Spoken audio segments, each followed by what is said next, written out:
Welcome to the 1984 NBA Draft.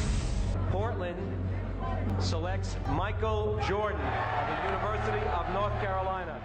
What if Michael Jordan got drafted by the Portland Trailblazers? During the 1984 NBA Draft, after the Houston Rockets selected Hakeem Olajuwon with the first overall pick, the Blazers passed up on Michael Jordan to take center Sam Bowie second overall. The consensus number one pick in the 1984 draft was clearly at the time Hakeem Olajuwon, so it's difficult to really say why the Rockets would pass up on Hakeem to take Mike, especially considering how great of a career Hakeem had with the Rockets anyway. But Portland, they had the number 2 overall pick.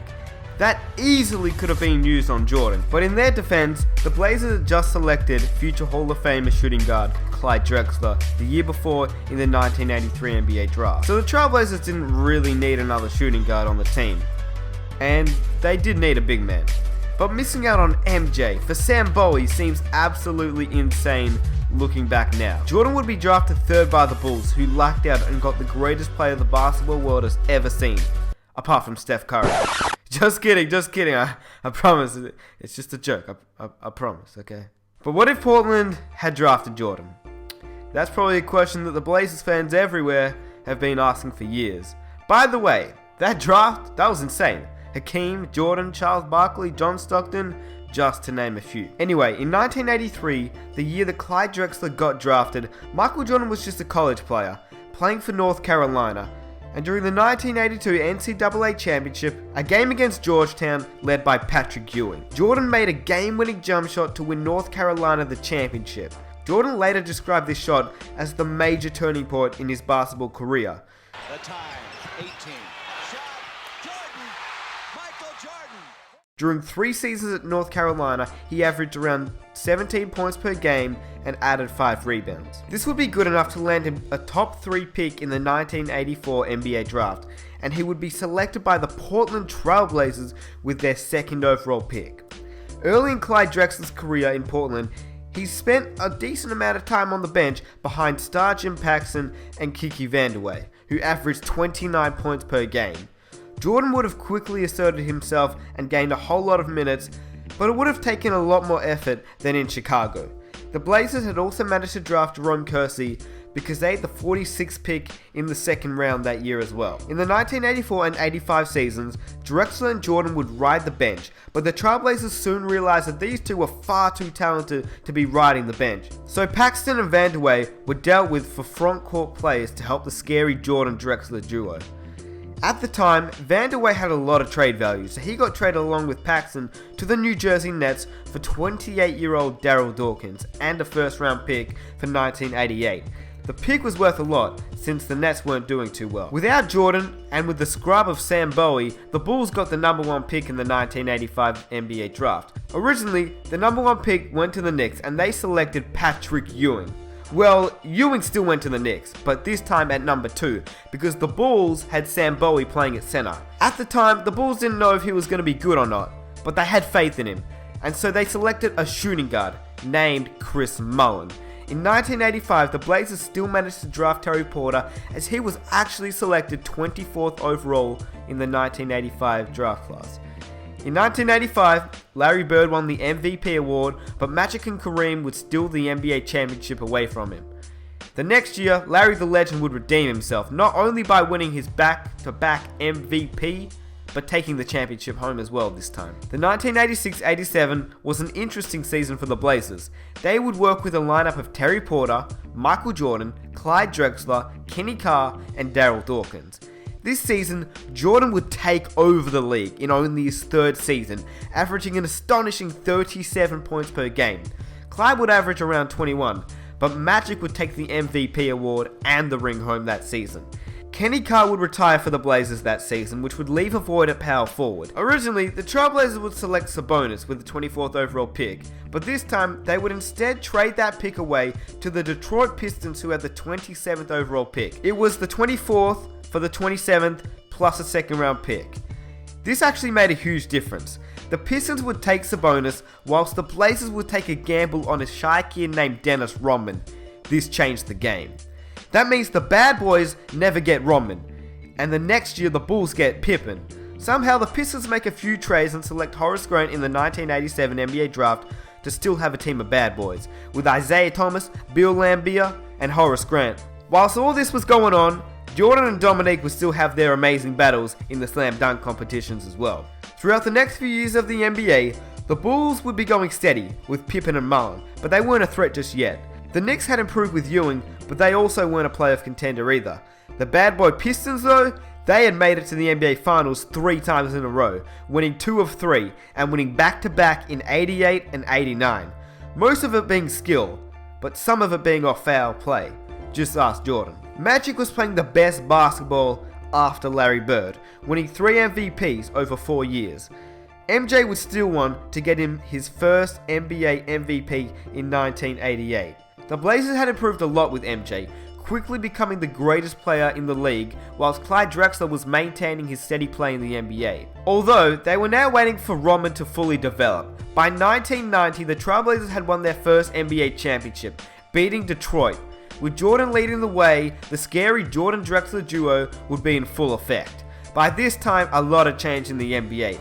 In terms of the Trailblazers team, they had kept Jordan, Drexler, and Rodman, but they had lost Terry Porter to free agency, since they wanted to pay the big 3. They had lost Darryl Dawkins to retirement, but they still had Kevin Duckworth. It did take Rodman a while to develop, but by 1991, Rodman was the best rebounder in the league, averaging an astonishing 18.7, almost 19 rebounds that season.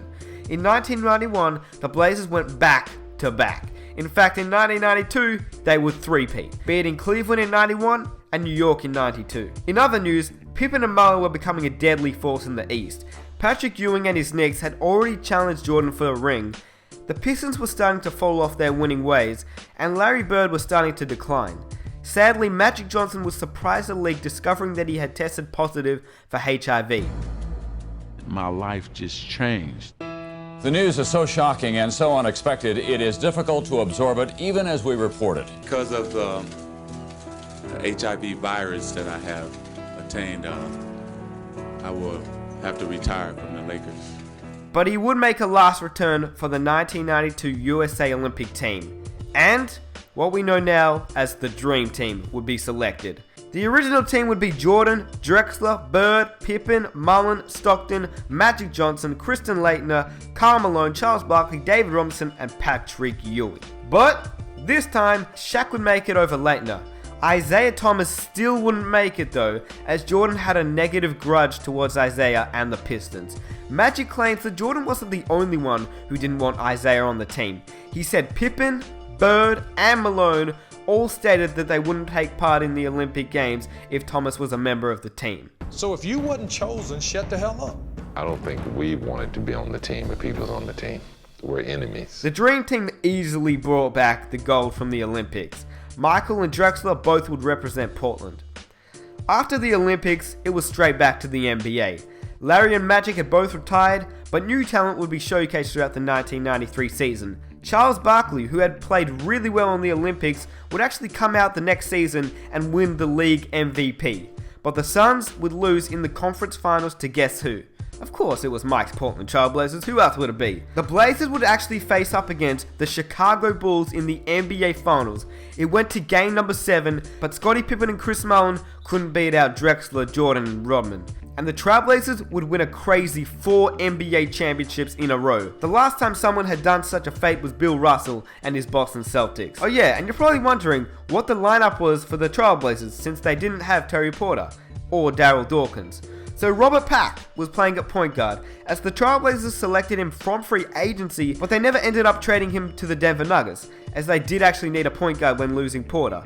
Jordan would play the 2, Drexler would play the 3, Rodman would play the 4, and they would still have Kevin Duckworth, now starting at the 5. But 1994, it wasn't looking great for the Blazers. Just before the start of the season, Michael Jordan shocked the NBA world by announcing his retirement from the NBA following the death of his father. Tell me, just turn a negative into a positive. And here I was dealing with him in that way. It was tough. Shaken by the death of his father, who had always been his closest advisor and supporter, his choice had now become clear. And soon, the world would know about it. When I lose the sense of motivation and the sense of to prove something as a basketball player, it's time for me to move away from the game of basketball. Jordan wouldn't be back on the court until March 1995, and the Blazers didn't do all that great without him. Now, remember how Porter had left the Blazers? Well, he would actually sign a deal with the New York Knicks, and they would go on to win the NBA championship in 1994. That meant Patrick Ewing was an NBA champion. Now we skip to the 95 season, and Jordan finally returns, quoting, "I'm back." He would return to help a mid-playoff Trailblazers team with Clyde and Rodman, but they would actually end up losing to a Supersonics team led by Sean Kemp and Gary Payton. The Rockets would end up winning the NBA championship that season off an amazing performance by Hakeem Olajuwon, the top draft pick, over Michael Jordan. The 1996 season was actually a season that changed the Blazers entirely.